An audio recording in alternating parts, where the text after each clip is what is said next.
என்ன மட்டும் விட்டு தாயே காலை கட்டி பிடிச்சு அழுதான்.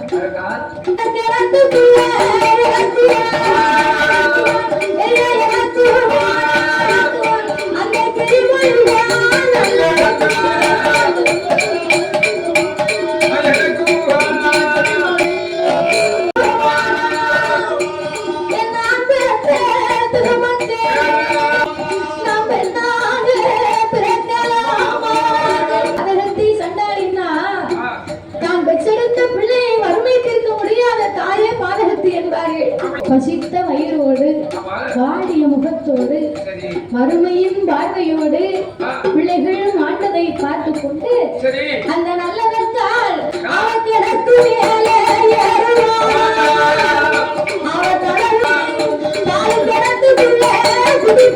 அம்மா பசிக்குது அம்மா பசிக்குது என்று சத்தங்களோடு அவன் மாண்டு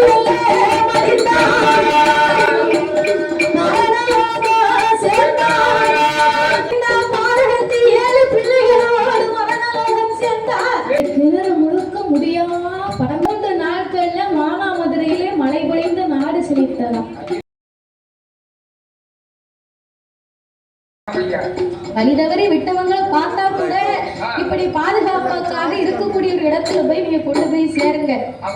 ரோட்ல பார்த்தவங்களுக்கு சாப்பாடு இல்லையா, தண்ணி இல்லையா, உடை இல்லையா, நமக்கு என்ன காசு பணம் இல்லாம இருக்கா, நம்ம கூட மாலை மாலையும் கட்டி கொடுக்க வேண்டாம். நம்மளால முடிந்தது ஏதாவது ஒருவேளை சாப்பாட்டுக்கு வழியை நம்ம கொடுக்கணும். அப்ப இந்த மூலி அலங்காரி நல்லதங்கால் அரண்மனைக்கு வந்து கதவை தட்டி கொண்டே இருந்தா. அன்னையே என் கால் கிடக்குது, கதவை திறந்து. அம்மாவை தாயே என் பிள்ளைகள் பசியோடு இருக்கிறார்கள், கதவை திறங்கள் என்று உறங்கி கதவை தட்டி கொண்டிருந்தார். தாழ்பால் திறக்கவில்லை, காவலாளி வரவில்லை. அப்பந்தான் பார்த்தால் இந்த நல்லவந்தாள் பிள்ளைகள் போடும் சத்தத்தை பார்த்து ஐயோ கடவுளே, என் பிள்ளைகள் இருக்கும் பசியாச்சு வேணுமானால் நான் பத்தியிலைக்கு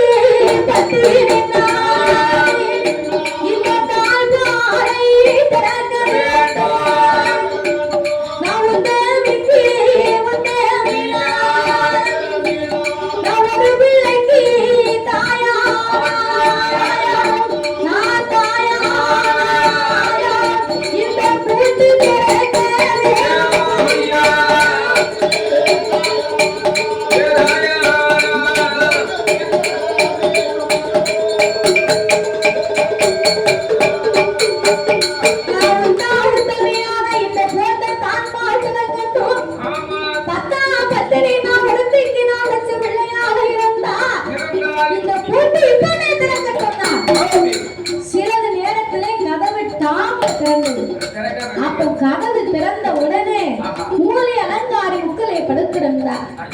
அன்னையே என் கதவை திறக்கவில்லை, என் பிள்ளையின் முகத்தை பாருங்கள், பசியோடு இருக்கிறார்கள் அப்படின்னு அடித்து புரண்டு அழுதார். இந்த பிள்ளைகள் கதவை திறந்த உடனே ஒரு மருத்துவர் வந்து, ஒரு நோயாளி ஒரு மருத்துவரை கண்டால் என்ன ஆனந்தப்படுவாரோ, பசியை வாடி இருக்கக்கூடிய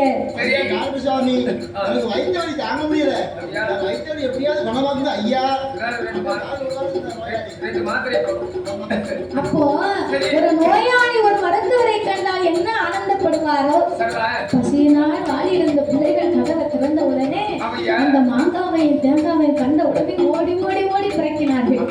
அப்போ ஓடி ஓடி பிள்ளைகள் பிறக்கின உடனே மூலி அலங்காரி சடக்கென்று எழுந்தரித்தார். எழுந்தரித்த சண்டாளி என்ற மூலி அலங்காரி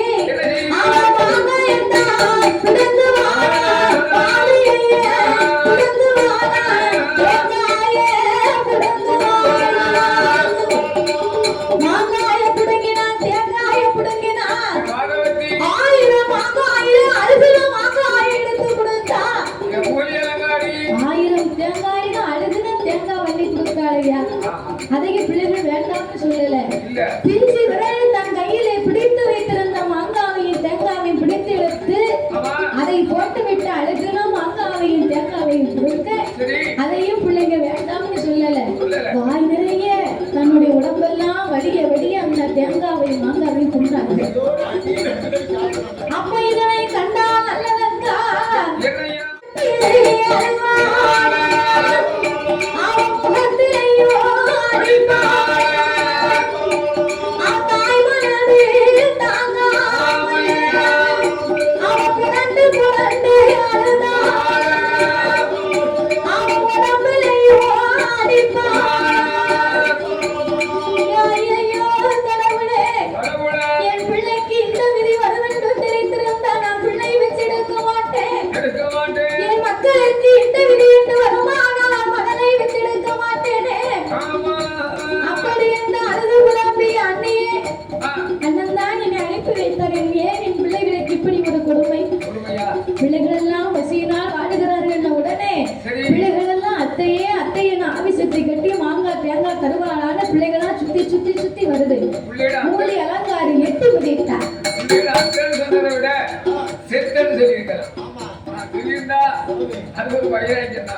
அப்ப இப்படி காலாலை உதைத்து இடைய அப்பந்தான் இந்த மூலை அலங்காரி உன் பிள்ளைக்கு பசியாத்தணுமா நானே உடம்புக்கு சரியில்லாம படுத்திருக்கிறேன் உன் பிள்ளையின் பசியாத்தணும் நினைத்தா இந்த பிடி இந்த பானை இந்த பிடி கேப்ப இந்த பிடி பச்சை மட்டை இத வச்சு உன் பிள்ளைகளுக்கு என்ன ஆகுங்க சாப்பாடு ஆக்கி கொடுக்கணும் அரிசியை கொடுக்கறதுக்கு அவ வீட்டு சொந்த பந்தங்கள் வந்து அவர்களை உபசரிக்க எடுத்து வைத்திருக்கிறார் அப்ப இந்த நல்லதங்காலுக்கு ஓட்ட பானையும் பச்சை மட்டையும் ஆண்டு மாறின கேப்ப 7 ஆண்டு மாறின கேப்ப ஆண்டு மாறின கேப்பையில என்னையா இருக்கும்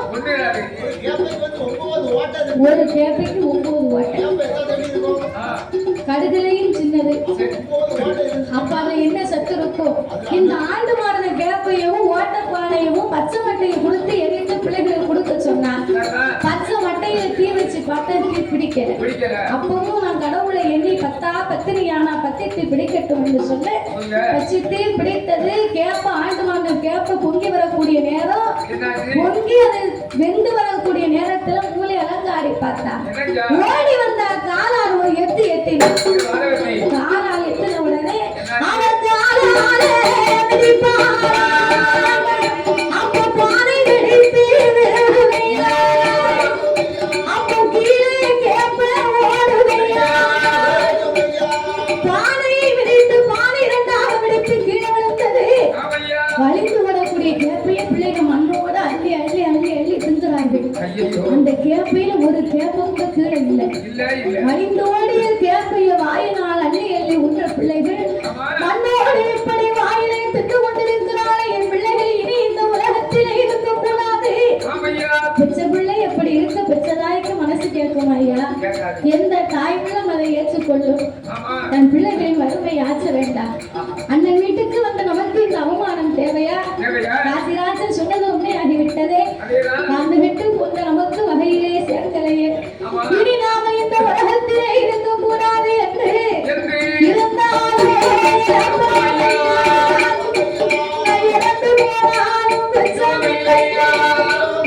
இனி அது இறப்போ பாய் மாடு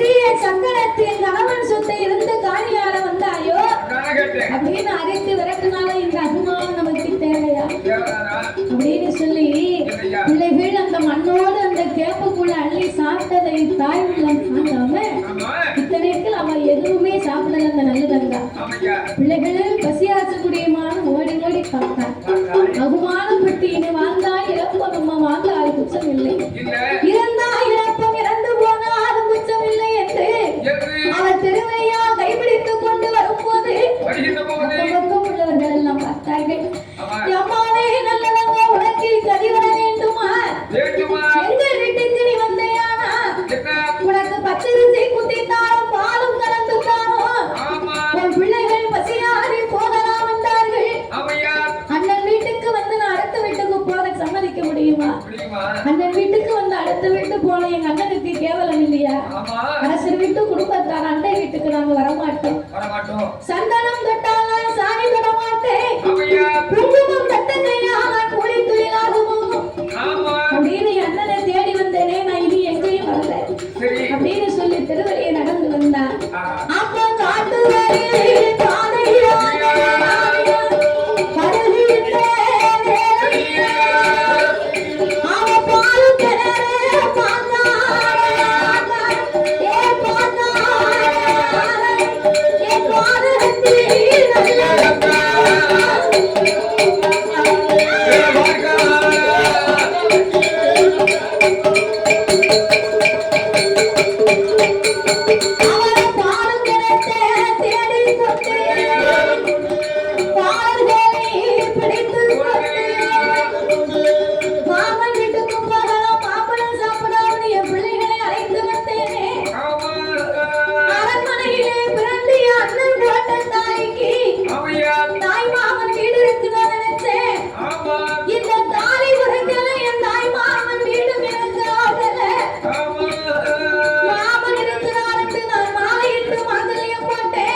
தண்ணி தாகமா இருக்கு, அதான் தண்ணி வேணும், நீங்க பாலும் கிணறு இருந்தா பாருங்க. ஒத்தையடி பாதைய போனா அதுல ஒரு அந்த மந்தை தெரியுது, அங்க ஒரு பாலும் கிணறு இருக்கு, போய் பாருங்க. அப்ப ஆட்டு இடர்கள் வார்த்தை கேட்டு பாலும் கிணத்துக்கு வந்தா. பாலும் கிணத்திலே பிள்ளைகளை அமர வைத்து சிறிது நேரம் பிள்ளைகள் கொஞ்சம் சாப்பிட்டாங்க பார்த்தீங்களா, அந்த சாப்பிட்ட பசி அமர்ந்த உடனே நடந்திருந்த கலைப்பிலே பிள்ளைகள் எல்லாம் படுத்து தூங்கினார்கள். அந்த கிணத்து அடியில அதுல சாய்ந்து கொண்டு தூங்கும் போது பிள்ளைகள் முகத்தை பார்த்தா, பச்சை பிள்ளைகளை நம்ம கிணத்துல எப்படி தூக்கு போடுவது, பச்சை பிள்ளையை எப்படி என் கையால் கொண்டு போடுவேனோ தெரியவில்லை. என் கடவுளே இந்த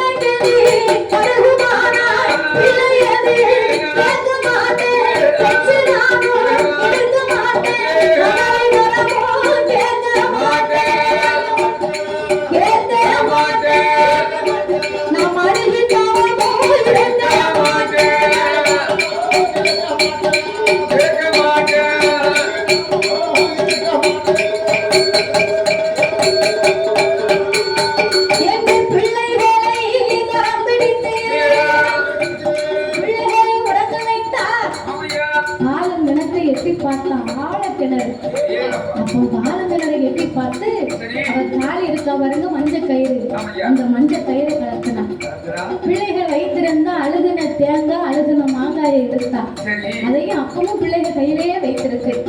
இந்த அழுகுன மாங்காய் தேங்காய் அவ போட்டிருந்த தாலி, பிள்ளைகளுக்கு பாலூட்டக்கூடிய சிறிய சங்கு, இம்மூன்றையும் எடுத்து அந்த தாலியை கிணத்திலே தொங்க விட்டான். கிணத்திலே தொங்க விட்டு அந்த தாலியும், ஏ கடவுளே, நான் கலத்தி வைத்திருந்த தாலி என் அண்ணன் கட்டுக்கும் என் கணவனுடைய கணவனுக்கு மட்டுமே இது தாலியா தெரியணும், மற்றவங்க கண்ணுக்கெல்லாம் இது கருங்கல்லாம் தான் தெரியணும் அப்படின்னு சொல்லியே அந்த தாலியை கலத்தி வைத்தார். மாங்காய் ஒரு பக்கம் வைத்தார், அழுகுன தேங்காய் ஒரு பக்கம், சிறிய சங்கு பாலூட்டும் சங்கை தாலிக்கு பக்கத்துல வைத்தா அண்ணன் வந்த அடையாளம் தெரியணும்னு அவன் நடந்து வந்த தடத்திலே ஆவரம் வளர்க்கு பாருங்க, அந்த செடியை ஒடிச்சு ஒடிச்சு வழியில போட்டுக்கிட்டே இருந்தான். அண்ணன் வந்தா நம்ம செத்த தரமாவது தெரியணும் இல்லையா?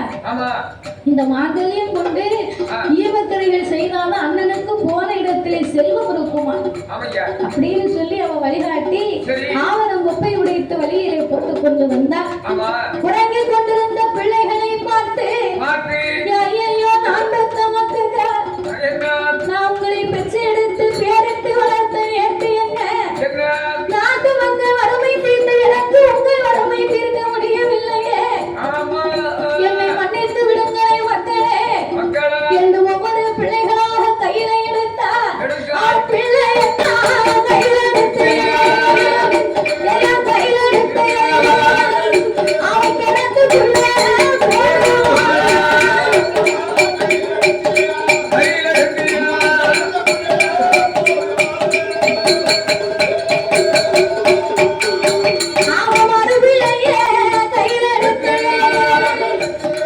பிஞ்சி முகத்தை பார்த்தா அவ பிறந்து தானே அழுவானா அவ முத்து முத்தா கண்ணீர் அவ முகங்கள் எல்லாம் வடிப்பானா அவ அழகு புரண்டு அழுவானா அவ பாலம் போலே தண்ணீர் அவ பாதகத்தினா சண்டாளியே எச்சகையாலே உங்களை இப்படி கொண்டு வரக்கூடிய பாதையாகிவிட்டேன் என்னை போல் தாய் இந்த உலகத்திலே இருக்கலாகுமோ உங்களை வாழ்ந்த வறுமை போக்கும் தான் எனக்கு இல்லையப்பா அப்படின்னு உறங்கிக் கொண்டிருந்த பிள்ளைகளை இப்படி ஒவ்வொரு பிள்ளையா எடுத்து எடுத்து எடுத்து உள்ள போட்டார் 6 பிள்ளைகளை உள்ளெடுத்து போட இவங்களை போடக்கூடிய போது போட்ட அவைய சத்தத்துல மூத்த மகன் முழித்துக் கொண்டார் அப்ப மூத்த மகன் முழித்து அம்மா செய்யக்கூடிய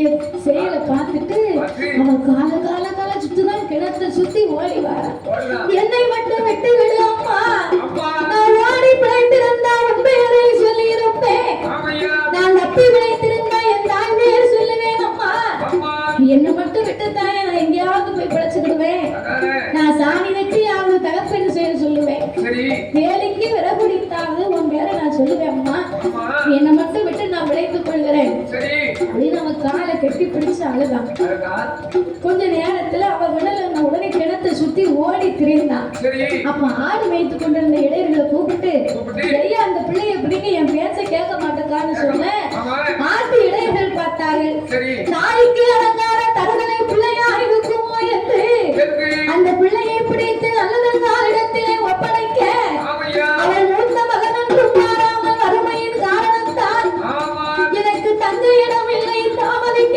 பூமி இல்லை எனக்கு அக்கமில்லை பக்கமில்லை என்று ஆதரிக்க ஒருவர் இல்லை இருக்க இடமும் இல்லை இந்த உலகத்தில் எனக்கு பூமி இல்லையே எனக்கு மாலை முறுக்கலும் மாமன் வீடும் எனக்கு இல்லை என் தாய் முறுக்கிற தாய் மாமன் வீடும் என் பிள்ளைகளுக்கு இல்லையே அப்படின்னு சொல்லி மூத்த மகனாகப்பட்டவனை பிடித்து அவனுக்கு அந்த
அப்பேற்பட்ட நான் மாதகத்தி ஆகிவிட்டேனே. இனி இந்த உலகத்தில் என் பிள்ளைகள் எல்லாம் நான் எடுத்து என்ன செய்வேன்? நான் கணவனை தேடி போனா அவரும் என்னை சேர்க்க மாட்டார், போக வேண்டாம்னு சொன்னார். நான் தானே கேட்கல, அதனால கணவன் பேச்சை நான் மீறி வந்தேன் அப்படின்னு சொல்லி நானும் மாற்று வடிய வேண்டும் என்று அவர் தலையை உழைச்சு விட்டார். தலைவிரி கோலமா கிழிந்த ஆடையோடு பசித்த வயிறோடு வாடிய முகத்தோடு வறுமையின் பார்வையோடு பிள்ளைகள் மாண்டதை பார்த்து கொண்டு அந்த நல்லவர்கள் அவர் கிடக்கு மேலே அவர் கடவுளைத்தான் நினைப்பார். அவர் கொண்டு முறையை சுற்றி வந்தார்.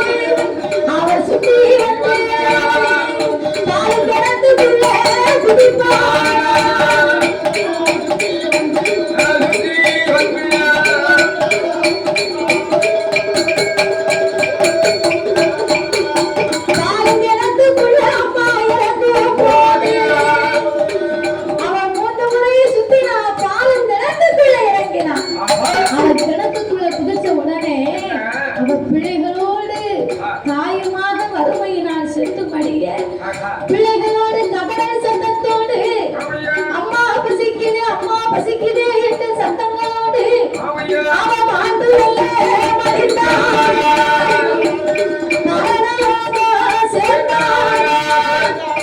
அவன் செத்து வல்ல அந்த பாதகத்தி நல்லதக்கா நல்லதக்கா அவன் சிவலோக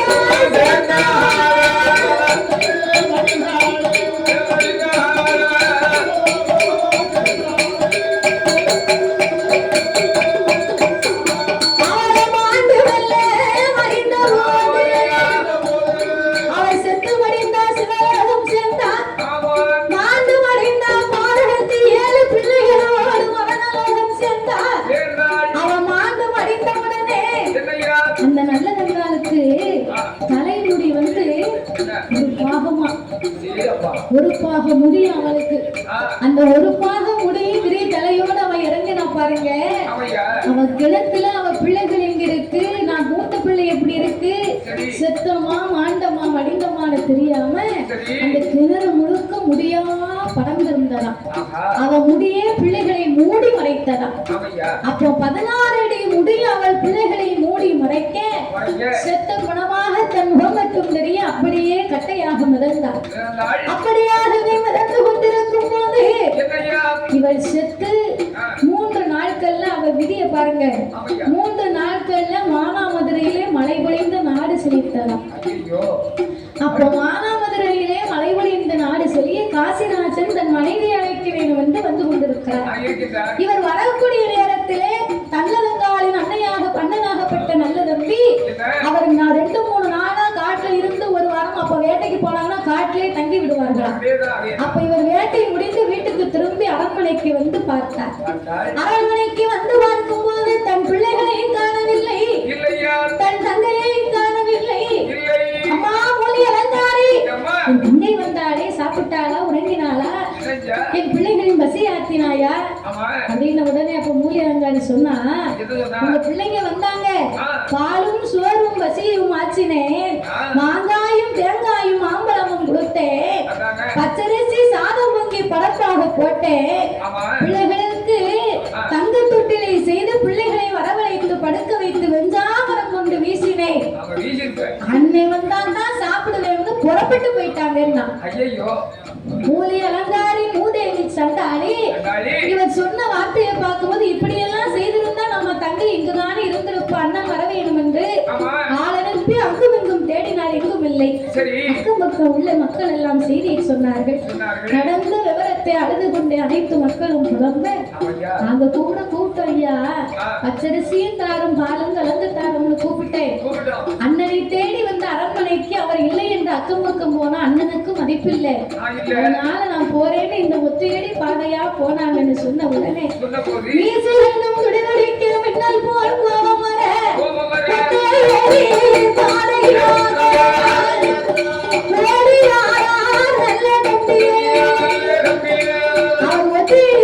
காட்டுக்குள்ள வந்தாருல, அர்ச்சனாவோட காட்டுக்குள்ள வரும்போது இந்த ஆவணங்களை ஒடிச்சு போட்டா பாருங்க. அந்த ஆவணங்களை பார்த்து கொண்டே நம்ம தங்கை போட்ட தடம் என்று சொல்லி தொடர்ந்து நடந்தார். ஆட்டு இடையர்களை பார்த்த என் தங்கை பார்த்தீர்களா, 7 பிள்ளைகளோடு வந்தாலே ஒரு பெண் அவளை பார்த்தீர்களா, பாலுங்கிறது எங்க இருக்குன்னு கேட்டாங்க. இந்த பாதையை காட்டின ஐயா அப்படின்னு உடனே போய் பார்த்தா தாலியது கலைத்திருக்கு, பாலுக்கு சந்திருக்கு, மாங்காய் இருக்கு, தேங்காய் இருக்கு, தேங்காய் இருக்கு, அவன் நல்ல கங்காய்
அவர் விரிசடை உடைந்து அந்த கிணறெல்லாம் பத்தி இருக்க கிணறு கருங்கருங்கருன்னு இருக்கு.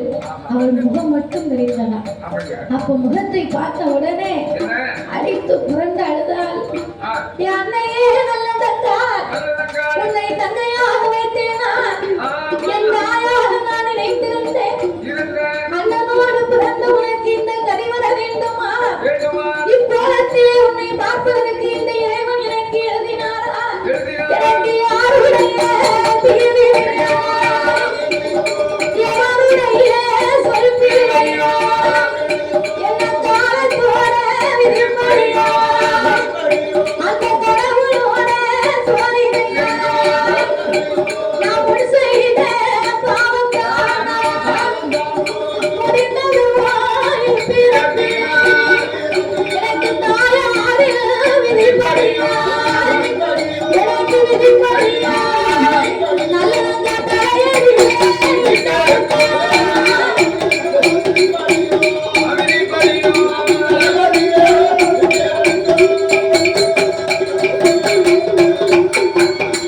எனக்கு யாருடைய தீவினையை எவனுடைய சொல்பிழையா, காலத்தின் விதிப்படியா, எனக்கு கடவுளால் சோதனையா, உன் கூட பிறந்து உன்னை காப்பாற்ற துப்பில்லாத பாவியாகி விட்டேனே. எந்த நல்ல வெங்காலையும் பிள்ளைகளையும் கிணத்தை விட்டு வெளியிறக்கி அழுது புலம்பிக் கொண்டிருந்தார் அந்த நல்ல தம்பி. மானா மதுரையிலிருந்து வந்தாரே காசிராஜன், அந்த அச்சுனாபுரத்துக்கு காட்டு வழியா வரும்போது அவரும் அந்த பாதைத்தான். ஏன்னா அந்த காலம் பாதையெல்லாம் காட்டு வழி பாதை. அப்போ இந்த பாதையா வரும்போது நடந்ததை கண்டு கொண்டாரு காசிராஜன். தன்னுடைய மனைவி மாண்டு கிடந்ததை கண்டு தன்னுடைய சம்சாரம் இல்லாத உலகத்திலே தானம் இருக்கக்கூடாது. அதான் ஒரு மன்னன் வந்து எந்த ஒரு ஆண் மகனாக இருந்தாலும் ஒரு மனிதன் வந்து எதை வேண்டுமானாலும் இழக்கலாம், எவனும் ஒரு தாரத்தை மட்டும் இழக்க கூடாதான். அதாவது ஒருவன் பெற்ற தாயை இழந்தானையானால் தான் பெறக்கூடிய அறுசுவை உணவு போகுமா, தந்தையை இழந்தானையானால் தான் பெறக்கூடிய கல்வி போகுமா, உடன் பிறந்தோரை இழந்தோமையானால் ஒரு கொசும் போனது மாறியா. தன்னுடைய சொந்த பந்தங்களை இழந்தவர்களுக்கு உறவை இழந்தவர்கள் மாதிரி. ஆனால் எவன் ஒருவன் தாரத்தை இழக்கிறானா அவன் அத்தனையும் இழந்து போவானா. அதான் சம்சாரம் இல்லைன்னா சகலமும் சர்வ நாசம் இருக்காங்க. எதை இழந்தாலும் ஒரு மனிதன் தன்னுடைய தாரத்தை மட்டும் இழக்க கூடாதாமியா. அதாவது தன் பிள்ளைக்கு தாயினால் சில காரியங்கள் செய்ய முடியும் ஒரு வயது வரைக்கும். ஆனால் தாரத்தால் மட்டும்தான் அந்த கணவனுக்கு எதையும் செய்ய முடியுமா. அதான் தாய்க்கு பின் தாரம்னு சொல்லி இருக்கிறாங்க. அப்போ இந்த தாய்க்கு பின் தாரம் என்று சொன்னா இந்த தன்னுடைய மனைவியாகப்பட்டவள் நல்ல தங்கால் இறந்திருப்பதை கண்டவுடனே தன்னுடைய மனவேதனை தாங்க முடியாத அந்த காசி மகாராஜா அவர் வரவாரையா உதவுவாரா, அவர் பூமியிலே நாட்டுவாரா, ஏ வாழையோ பாய்தாரா, அவர் பாயுவாரா, பாயு விரலைத்தான் மாய்வாரா,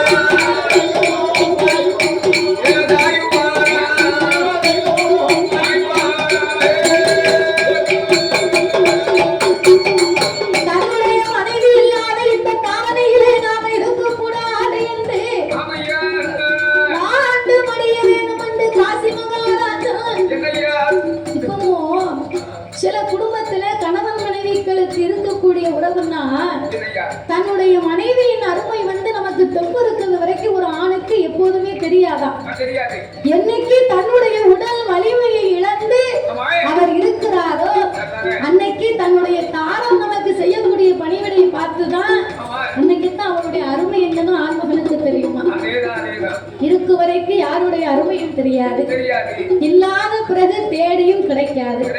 அதனால மனைவின்னு சொன்னா அவளுக்கு ஒரு மதிப்பு இருக்கணும், அது எல்லாருமே உணர்ந்து நடக்கணும். அப்போ இந்த மனைவியாகப்பட்ட நல்லதங்கால் தன் பிள்ளைகள் இல்லை உடனே உரையில் இருந்த வாளை உருவி பூமியிலே நாட்டி தன்னுடைய வாளில் பாய்ந்து தன் உயிரை மாய்த்து விட்டார். பார்த்தார் இந்த நல்ல நம்பி, ஐயோ இப்படி வம்சமே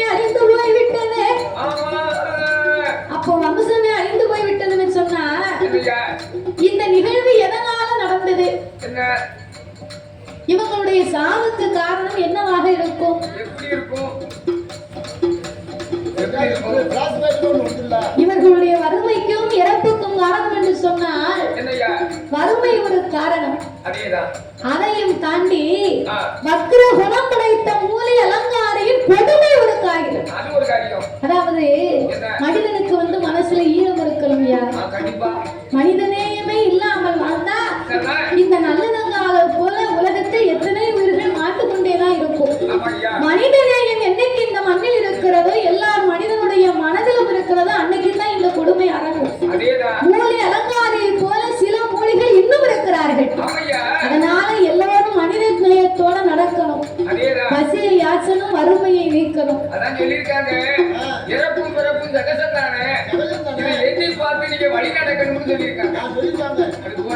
அதனால வறுமையில இருப்பவர்களை பார்த்துவிட்டு நாம வக்கிர குணத்தோடு போகக்கூடாது.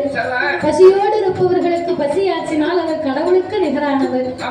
அதனால வறுமையினால் வாடப்பட்டு நல்லதங்காலும் தன் பிள்ளைகளும் தன் கணவனோடு உயிரை மறைக்க பார்த்தார் இந்த நல்ல தம்பி. இதோடு கதை முடியல, இன்னும் இருக்கு. இந்த நல்ல தம்பி தான் கடைசியில.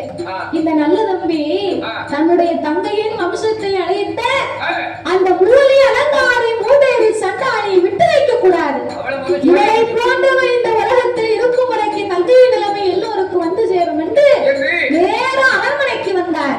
அதே மூலி அலங்காரி என் தங்கை வந்ததற்கு நீ என்ன காரியம் செய்தார் அப்படின்னு ஆங்கார கோபப்பட்டார். அவ எந்ததுமே பேசல. அப்போ பிறகு யோசித்தார், இவர்களை இப்படின்னு சொன்னா இவ வம்சத்தை இவள் மட்டும் அழிக்க கூடாது, இவளை சார்ந்த இவள் வம்சத்தை நாம அழிக்க வேண்டும் என்று அந்த மூலி அலங்காரிக்கு இருந்தானே ஒரு தம்பி, அவனுக்கு கல்யாணம் என்று சொல்லி அதற்கு ஏற்ற பந்தலை போட ஆரம்பித்தார். மூலி அலங்காரி உன் தம்பிக்கு சுப நிகழ்ச்சி நடக்கணும், கெட்ட காரியம் நடந்த இடத்துல நல்ல காரியம் நடக்கணும்னு சொல்லுவாங்கடி. சொந்த பந்தங்களை எல்லாம் வரவழைக்க சொல்ல உங்களுக்கு விருந்து வைப்போம்னு ஒரு கல் மண்டபத்தை கட்டினார். அது பொய் கல் மண்டபம். பொய் கல் மண்டபம்னா அந்த காலம் இந்த மாதிரி பந்தல் கிடையாது. அரண்மனையில கல் மண்டபம் தான். அப்போ ஒரு பொய் கல் மண்டபத்தை கட்ட சொல்லி உறவினர்களை எல்லாம் அங்கே அமர வைத்தார். மூலை அலங்காரியை தன் அரண்மனையில வைத்திருக்க ஆட்கள் கூட்டம் ஏற ஏற ஏற பொய் மண்டபம் ஆழப்பட்டது, இடிந்து விழுந்தது. புதிய கட்டடா புத்தி கட்ட ஆசாரி அவர் ஒரே ஒரு ஆப்பிள் தான் வந்திருக்காரு. ஆமா, அந்த ஆப்பை தட்டின உடனே மண்டபத்துல இறங்கக்கூடிய அளவு வேலை பண்ணிருக்காங்க.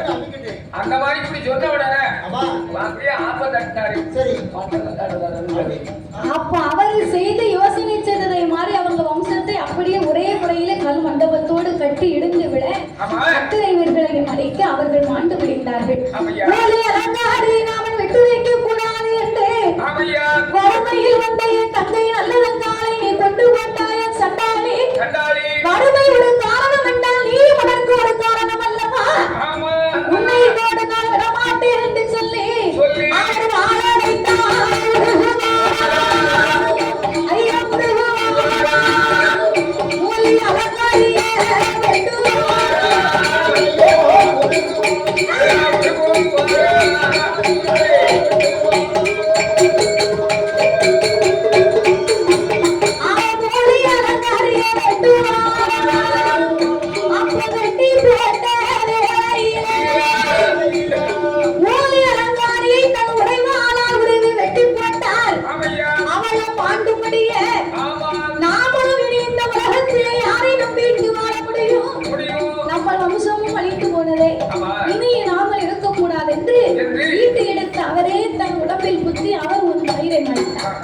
அவரும் தன் உயிரை மாய்க்க அந்த வம்சமும் அழிந்து போனது, இந்த வம்சமும் அழிந்து போனது. வறுமையின் காரணத்தினால் மனித நேயம் இல்லாத மூல அலங்காரின் கொடுமையின் காரணத்தாலும் இந்த உலகத்திலே மிக கொடியதுன்னா என்ன நினைக்கிறீங்க? இந்த உலகத்திலே மிகவும் கொடுமையானது என்று சொன்னால் பசிதான். பசி கொடுமை, பட்டினி கொடுமை, வறுமை கொடுமை, இதையெல்லாம் கொடுமையினாலே இப்படி இரண்டு வம்சமும் அழிந்து போன இந்த நல்லதங்காலும் நல்ல தம்பியும் தன் பிள்ளைகளையும் பார்த்து இதுபோல் ஒரு அண்ணன் தங்கையா இந்த உலகத்திலே சொல்லி சிவபெருமானை தோன்றி நல்லதங்காலுக்கும் நல்ல தம்பிக்கும் மறுபிறவி கொடுக்க வேண்டும் என்று சிவபெருமான் பகவான் தோன்றினார். மறுபிறவின்னு அவங்கள மனிதர்களால் கொண்டு போக முடியாது. மாண்டவர்கள் எல்லாம் இந்த மண் மீது வந்தார்களே, ஆனால் பூமாதேவி பொறுக்க மாட்டார். அதனால இப்பிறவி விட்டு நீங்கள் இன்னும் ஒரு தெய்வ பிறவியாகி நீங்கள் இருவர்களும் மண்ணுலக மக்களை உங்களை வணங்கக்கூடிய பேர்களுக்கு நீங்கள் காத்து ரட்சிக்கும் கடவுளாக வறுமை போக்கும் தெய்வமாக இருங்கள் என்று சிவபெருமான் மத உயிரை கொடுக்க இன்னைக்கும் விருதுநகர் மாவட்டத்திலே 10,000 பக்கத்திலே அர்ச்சுனாபுரத்திலே வயக்காடுக்கு பக்கத்திலே வயல்வெளிகள் எல்லாம் இருக்கக்கூடிய இடத்துக்கு மத்தியிலே இந்த நல்லதங்கால் என்று சொல்லக்கூடிய தெய்வ திருமகள் தன்னுடைய 7 பிள்ளைகளோடும் நல்ல தம்பியோடும் காசிராஜனோடும் கோவில் கொண்டு கொலுவிருக்கிறார். அந்த அம்மா அமைந்திருக்கக்கூடிய கோயிலிருந்து கொஞ்சம் தூரத்துல அந்த அம்மா குதித்த கிணறும் இருக்கான். அந்த கோவிலிலே இன்னைக்கும் மக்கள் எல்லாம் சித்திரை மாதத்திலே அவளுக்கு திருமணை கொடுத்து மாதம் மாதம் பௌர்ணமி அன்னைக்கு அந்த அம்மாவுக்கு பூசை உண்டா. அப்படி நல்லதங்கால் அம்மாளை அந்த ஊர் மக்கள் எல்லாம் அவள் வழி வம்சத்திலே வந்தவர்கள் எல்லாம் அவளை அறிந்தவர்கள் எல்லாம் இன்னைக்கு வணங்கி கொண்டே வருகிறார்கள். இந்த நல்லதங்கால் அம்மையை தெய்வ திருமகளை யார் ஒருவர் வருடந்தோறும் வணங்கி வரக்கூடிய மக்களுக்கெல்லாம் வறுமையை நீக்கி சுபிக்ஷமான மழை பொய்து உலகத்திலே வறுமை தேங்கும்படியாக நாடெல்லாம் செல்வ செழிப்பாக இருந்து வரும்படியாக வறுமை போக்கும் தெய்வமாக என் நல்லதங்கால்